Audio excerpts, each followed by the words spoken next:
Question number 126। चार प्राकृत संख्या इस प्रकार है कि उन्हें तीन तीन करके जोड़ने पर यह है भाई जोड़ने पर योग क्रम से 180, 197, 208, 222 प्राप्त होता है। तो इन संख्याओं का मध्य कितना है, यानी कि इन्हें पूछा भाई औसत मध्य। यहाँ लिखा है जैसे चार संख्या ए प्लस में बी प्लस में सी प्लस में डी, ये चार संख्या लेकिन तीन तीन लेकर रखी है इसने। तो पहले कंडीशन में लिखेंगे ए प्लस में बी प्लस में सी बराबर 180। उसके बाद बी प्लस में सी प्लस में डी बराबर कितना 197। उसके बाद लिखा भाई सी प्लस में डी प्लस में ए बराबर 208। उसके बाद लिखा भाई यहाँ होगा तुम्हारा किसका डी का नंबर, तो डी प्लस में ए प्लस में बी बराबर यह है भाई 222। यहाँ देखा भाई कि एक और एक एक ये रहा, एक ये रहा, कितनी कितनी बार है, ये सब तीन तीन बार हैं। डी भी तीन बार, सी भी तीन बार, डी भी तीन बार। तो यहाँ मैंने तीन बार कॉमन ले लो,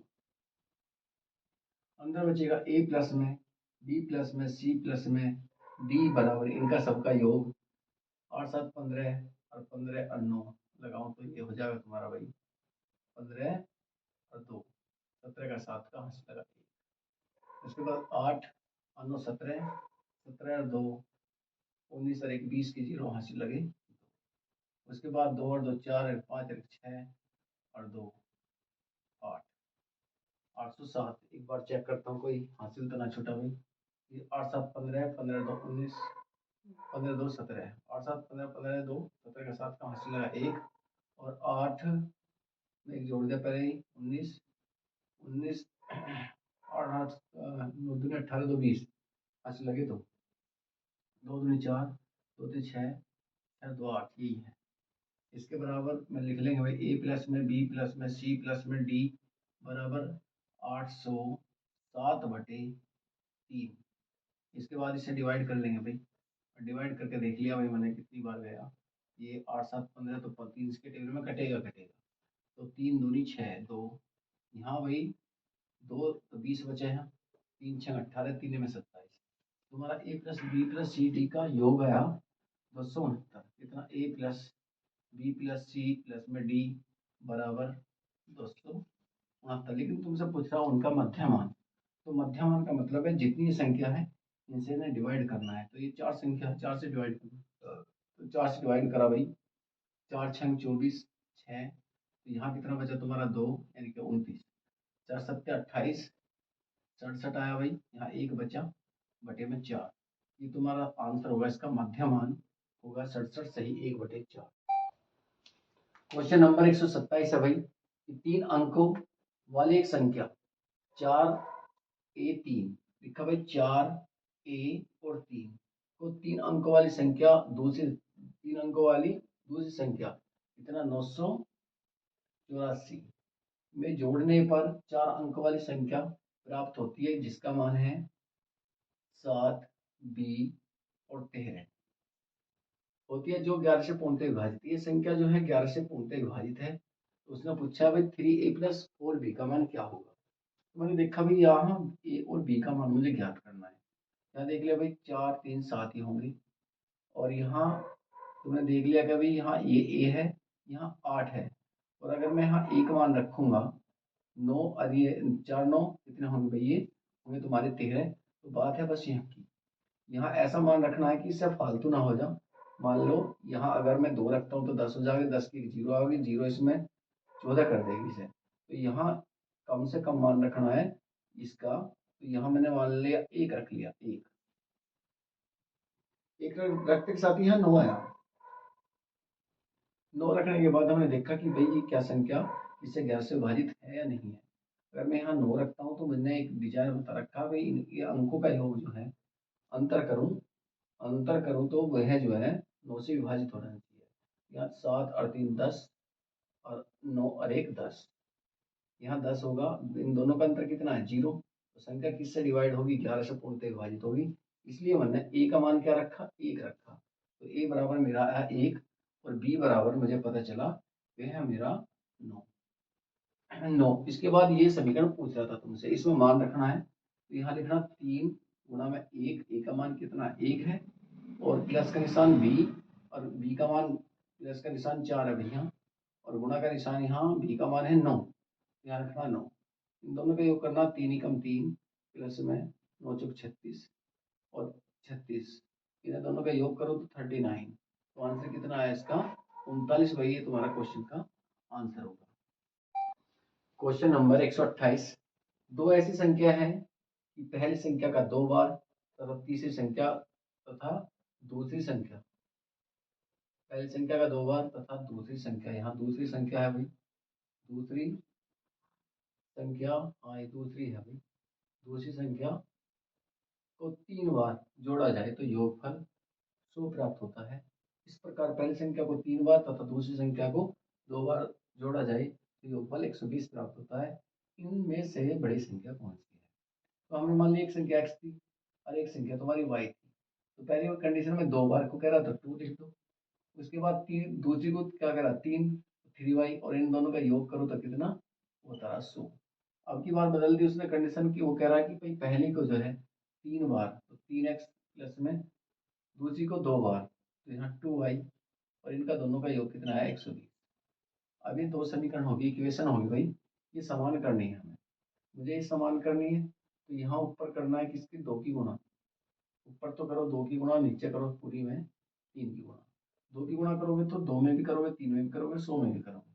तो मैंने लिखा भाई 4x प्लस में 6y बराबर 200।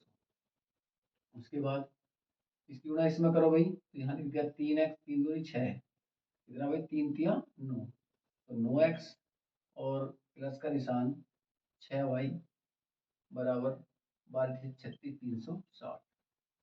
यहाँ भाई देख लिया मैंने, यहाँ समीकरण को घटाने पे कर दो, घटा दी तो माइनस के कितने बचे यहाँ 5x, ये आपस में खत्म हो गए भाई, समान थे।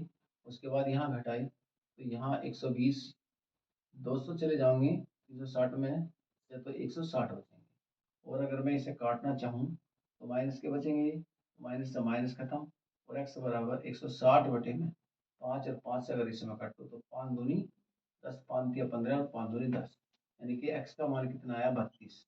यही बड़ी संख्या पूछ रहा था तुमसे। अगर इससे दूसरी संख्या पूछ रही है, चेक करनी है, तो एक समीकरण में मान रख देंगे, और वो मान कैसे रखेंगे कि x का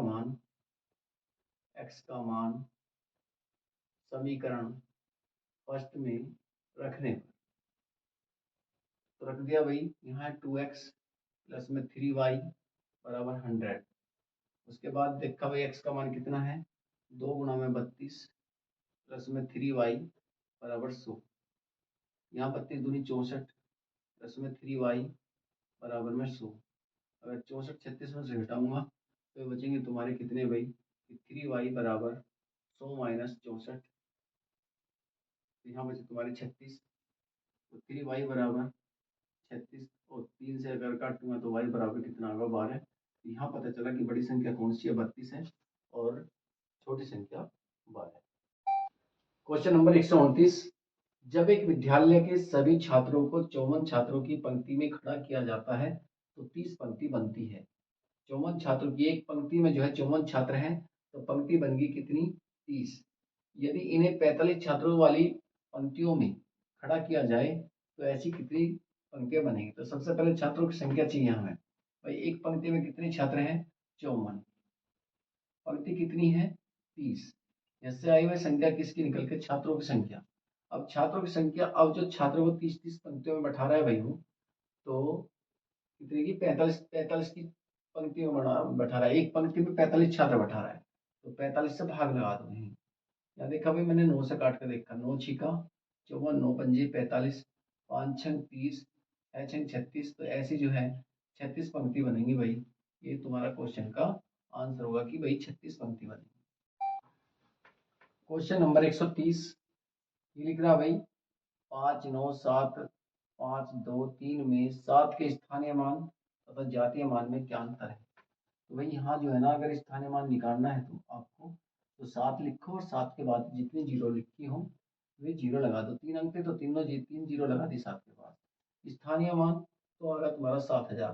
कह रहा अंतर क्या जातीय मान, इसके जातीय मान और स्थानीय मान में अंतर कितना है। तो अभी 7 इसमें से घटाने होंगे। ये स्थानीय मान तो तुम्हें 7000 आया, लेकिन जाति 7 की नहीं बदल सकती, चाहे वो किसी भी स्थान पर है, तो 7 इसमें से घटा देंगे। तो यहाँ घटा दिया भाई, यहाँ हो गए तुम्हारे 10, 10 में से 7 गए तो कितने बच गए 3। उसके बाद यहाँ 9 बचा, उसके बाद यहाँ 9 बचा और यहाँ 6 बचा। तो तुम्हारा आंसर आया 6993। क्वेश्चन नंबर 131 है भाई। ये है भाई 6, 4, 7, 1, 3, 5 में 7 तथा 3 के स्थानीय मानों का अंतर क्या है। तो यहाँ है भाई तुम्हारे पास कि यहाँ ये 7 दिखाई दे रहा, तो 7 के आगे कितने अंक बचे, वे 3 है, तो 3 जीरो लगा लो। और 3 के सामने यहाँ भाई तुम्हें दिखाई दिया 3 लिखो और 1 जीरो लगा लो, 1 अंक बच रहा था, ये घटा दिया, जीरो के जीरो। यहाँ बचा भाई 10, 10 में से 3 गए तो 7 बचा। उसके बाद यहाँ 9 बचा और यहाँ कितना बचा 6। तो 6970 इस क्वेश्चन का आंसर होगा।